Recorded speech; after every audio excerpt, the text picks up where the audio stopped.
Welcome to star TV. ముందుగా headlines చూద్దాం. భద్రాద్రి కొత్తగూడెం జిల్లా ఏఎస్పీ కార్యాలయం లొంగిపోయిన నిషేధిత మావోయిస్ట్ పార్టీ సభ్యులు. రేపటి నుంచి సీఎం జగన్ ఎన్నికల ప్రచారం. నేడు ఢిల్లీతో ముంబై, లక్నోతో రాజస్థాన్ ఢీ. నోటాకు ఎక్కువ ఓట్లు వస్తే ఏం చేస్తారు? ఈసీకి సుప్రీం నోటీస్. మాజీ ఎంపీ జగన్నాథం నామినేషన్ తిరస్కరణ. మణిపూర్లో మిలిటెంట్ల దాడి, 2 సిఆర్పీఎఫ్ జవాన్ల మృతి. సీఎం పోస్టుకు కేజ్రీవాల్ రాజీనామా చేయకపోవడంపై హైకోర్టు కీలక వ్యాఖ్యలు. తిరుమలలో రద్దీ, దర్శనానికి 18 గంటలు. ఇకపై ఏటా 2 సార్లు సిబిఎస్ఈ పరీక్షలు. ఆర్వీ బాక్స్ క్రికెట్ జోన్ ప్రారంభోత్సవం ముఖ్య అతిథులుగా పాల్గొన్న తుంగతుర్తి రవి, కాంగ్రెస్ నాయకులు. సుక్మా జిల్లా నెమలగూడ గ్రామానికి చెందిన నిషేధిత మావోయిస్ట్ పార్టీకి చెందిన ఒక మిలిషియా కమాండర్ డిఏకేఎంఎస్ అధ్యక్షురాలు భద్రాద్రి కొత్తగూడెం జిల్లా పోలీసులు స్వచ్ఛందంగా లొంగిపోయారు. భద్రాద్రి కొత్తగూడెం జిల్లా ఎస్పీ చేపట్టిన ఆపరేషన్ చేయూత కార్యక్రమానికి ఆకర్షితులై గత కొంతకాలం నుండి సిపిఐ మావోయిస్ట్ పార్టీకి చెందిన ముఖ్య నాయకులు, దళ సభ్యులు భద్రాద్రి కొత్తగూడెం పోలీసులు స్వచ్ఛందంగా లొంగిపోతున్నారు. ఈ నెల 28 నుంచి సీఎం జగన్ ఎన్నికల ప్రచారం నిర్వహించనున్నారు. అనంతరం జిల్లా తాడిపత్రి నుంచి ప్రచార సభలను ప్రారంభించనున్నారు. అదే రోజు తిరుపతి జిల్లా వెంకటగిరి, నెల్లూరు జిల్లా కందుకూరులో జరగనున్న బహిరంగ సభల్లో జగన్ ప్రసంగిస్తారు. ప్రతిరోజు 3 నియోజకవర్గాల్లో సభలు జరుగుతాయి. కాగా రాష్ట్ర వ్యాప్తంగా సీఎం జగన్ చేపట్టిన మేమంతా సిద్ధం బస్ యాత్ర ఈ నెల 25వ తేదీతో ముగిసిన సంగతి తెలిసిందే. ఐపీఎల్ 2024లో నేడు 2 మ్యాచ్లు జరగనున్నాయి. మధ్యాహ్నం 3:30 ఢిల్లీ వేదికగా ముంబై ఇండియన్స్ ఢిల్లీ క్యాపిటల్స్ తలపడనున్నాయి. రాత్రి 7:30 లక్నో వేదికగా ఎల్ఎస్జీ ఆర్ఆర్ మధ్య మ్యాచ్ జరగనుంది. ఇప్పటి వరకు డీసీ ఎంఐ మధ్య జరిగిన మ్యాచ్లో ఎంఐ 19, డీసీ 15 గెలిచాయి.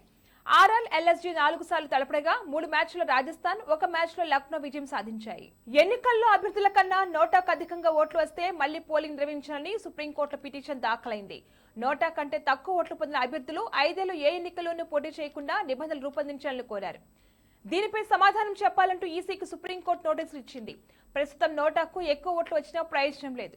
మెజార్టీ ఓట్లు సాధించిన వ్యక్తిని విజేతగా ప్రకటిస్తారు. నాగర్ కర్నూలు మాజీ ఎంపీ మందా జగన్నాథంకు షాక్ తగిలింది. బీఎస్పీ తరపున ఆయన దాఖలు చేసిన నామినేషన్ను ఎన్నికల రిటర్నింగ్ అధికారి తిరస్కరించారు. గడువు ముగిసేలోపా బీఫామ్ సమర్పించకపోవడంతోనే తిరస్కరించినట్లుగా చెప్పారు. నాగర్ కర్నూలు టికెట్ దక్కకపోవడంతో ఆయన ఇటీవల కాంగ్రెస్ కు రాజీనామా చేసి బీఎస్పీలో చేరారు. జగన్నాథం 4 సార్లు ఎంపీగా గెలిచారు. బులెటిన్ లో షార్ట్ బ్రేక్ తీసుకుందాం.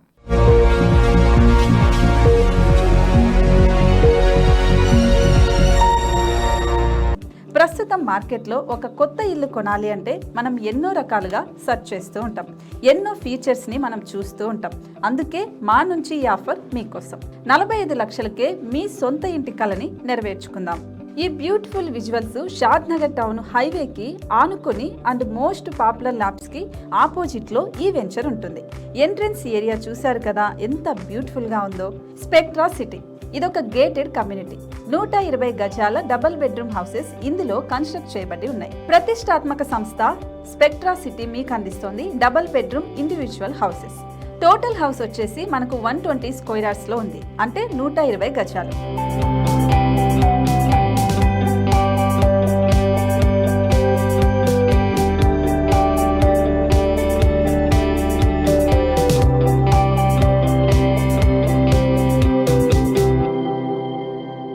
దేనికి ఆలస్యం, మన ఇంటిని చూసేద్దాం రండి. ఇక్కడ చూశారు కదా, మనకు ఎంట్రన్స్ లోనే హాల్ ఉంటుంది.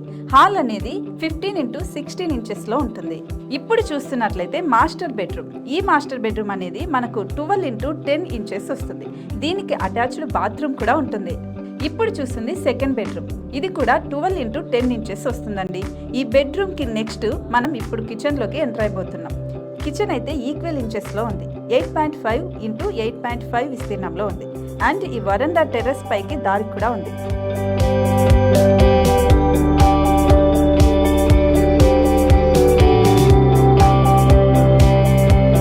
టెర్రస్ పై నుంచి వ్యూ చూశారు కదండి, ఎంత బ్యూటిఫుల్ గా ఉందో.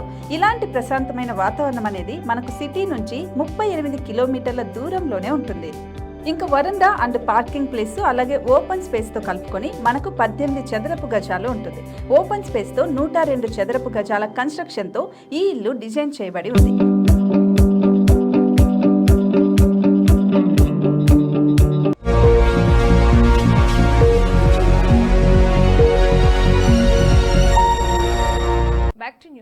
మణిపూర్లో మరోసారి హింసాత్మక పరిస్థితులు నెలకొన్నాయి. శనివారం తెల్లవారుజామున బిష్ణుపూర్ జిల్లాలోని నరసేన్ ప్రాంతంలో కుకీ మిలిటెంట్లు జరిపిన దాడిలో 2 సిఆర్పీఎఫ్ జవాన్లు మరణించగా మరో 4 సైనికులు తీవ్రంగా గాయపడ్డారు. కుకీ కమ్యూనిటీకి చెందిన మిలిటెంట్లు అర్ధరాత్రి 12 గంటల 45 నిమిషాల నుంచి 2 గంటల 15 నిమిషాల వరకు మధ్య కొండపై నుంచి కాల్పులు జరిపినట్లుగా మణిపూర్ పోలీసులు వెల్లడించారు. మిలిటెంట్ బాంబులు కూడా వేసినట్లుగా తెలిపారు. గత నెల రోజులుగా జ్యుడిషియల్ కస్టడీలో ఉన్న అరవింద్ కేజ్రీవాల్ సీఎం పదవికి రాజీనామా చేయకపోవడంపై ఢిల్లీ హైకోర్టు కీలక వ్యాఖ్యలు చేసింది. కేజ్రీవాల్ కు జాతీయ ప్రయోజనాల కంటే వ్యక్తిగత ప్రయోజనాలే ముఖ్యమని అనిపిస్తుందని న్యాయస్థానం పేర్కొంది. ఢిల్లీలోని ఆమ్ ఆద్మీ పార్టీ ప్రభుత్వానికి మొత్తం ఆసక్తి అధికారంపైనే ఉందని తెలిపింది.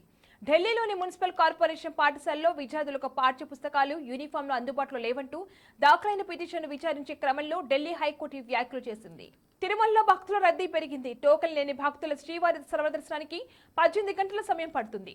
31 కంపార్ట్మెంట్లలో భక్తులు వేచి ఉన్నారు. నిన్న 57,909 మంది స్వామివారిని దర్శించుకున్నారు. హుండీకి 3.81 కోట్ల రూపాయల ఆదాయం సమకూరింది. Central board of secondary education board పరీక్షలు ప్రతి ఏటా 2 సార్లు నిర్వహించడానికి రంగం సిద్ధమవుతుంది. 2025-26 విద్యా సంవత్సరం నుంచి బోర్డు పరీక్షలు 2 సార్లు నిర్వహించడానికి ఏర్పాటు చేయాలని కేంద్ర విద్యాశాఖ సిబిఎస్ఈకి సూచించింది. సిబిఎస్ఈలో సెమిస్టర్ విధానం ప్రవేశపెట్టే ఆలోచన లేదని అధికార వర్గాలు స్పష్టం చేశాయి. ప్రతి సంవత్సరం 2 సార్లు బోర్డు పరీక్ష నిర్వహణపై కేంద్ర విద్యాశాఖ, సిబిఎస్ఈ అధికారులు వచ్చే నెలలో స్కూల్ ప్రిన్సిపల్తో సమావేశం కానున్నట్లుగా తెలిసింది. పీర్చాదిగూడెం మున్సిపల్ కార్పొరేషన్ 3 డివిజన్ పరిధిలోని సాయిప్రియ కాలనీలో ఆర్వీ బాక్స్ క్రికెట్ స్టేడియం ప్రారంభోత్సవం ఘనంగా జరిగింది. ఈ కార్యక్రమానికి ముఖ్య అతిథులుగా పీర్చాదిగూడెం మున్సిపల్ కార్పొరేషన్ కాంగ్రెస్ పార్టీ అధ్యక్షుడు తుంగతుర్తి రవి, మల్కాజ్గిరి పార్లమెంట్ కాంగ్రెస్ పార్టీ అభ్యర్థి సునీత మహేందర్ రెడ్డి కుమార్తె 2 కాంగ్రెస్ నాయకులు పాల్గొని నిర్వాహకులకు శుభాకాంక్షలు తెలిపారు. ఈ సందర్భంగా ముఖ్య నేతలు మాట్లాడుతూ కాంక్రీట్ జంగల్ గా మారిన నేటి పట్టణాల్లో యువకులకు క్రీడా స్థలాలు కరువయ్యాయని, ఇలాంటి బాక్స్ క్రికెట్ స్టేడియాలు యువతకు ఆనందంతో పాటు ఆరోగ్యాన్ని ఇస్తాయని, ఔత్సాహిక క్రికెటర్లకు బాక్స్ క్రికెట్ స్టేడియాలు ఎంతో దోహదపడతాయని తుంగతుర్తి రవి తెలుపుతూ నిర్వాహకులకు శుభాకాంక్షలు తెలిపారు. బులెటిన్ హెడ్లైన్స్ మరొకసారి. భద్రాద్రి కొత్తగూడెం జిల్లా ఏఎస్పీ కార్యాలయం లొంగిపోయిన నిషేధిత మావోయిస్ట్ పార్టీ సభ్యులు. రేపటి నుంచి సీఎం జగన్ ఎన్నికల ప్రచారం. నేడు ఢిల్లీతో ముంబై, లక్నోతో రాజస్థాన్ ఢీ. 100 ఎక్కువ ఓట్లు వస్తే ఏం చేస్తారు? ఈసీకి సుప్రీం నోటీస్. మాజీ ఎంపీ జగన్నాథం నామినేషన్ తిరస్కరణ. మణిపూర్లో మిలిటెంట్ల దాడి, 2 సిఆర్పీఎఫ్ జవాన్ల మృతి. సీఎం పోస్టుకు కేజ్రీవాల్ రాజీనామా చేయకపోవడంపై హైకోర్టు కీలక వ్యాఖ్యలు. తిరుమలలో రద్దీ, దర్శనానికి 18 గంటలు. ఇకపై ఏటా 2 సార్లు సిబిఎస్ఈ పరీక్షలు. ఆర్వీ బాక్స్ క్రికెట్ జోన్ ప్రారంభోత్సవం ముఖ్య అతిథులుగా పాల్గొన్న తుంగతుర్తి రవి, కాంగ్రెస్ నాయకులు. ఇవి వాళ్ళ బులెటిన్ అప్డేట్స్. కీప్ వాచింగ్ శ్రావ్య టీవీ.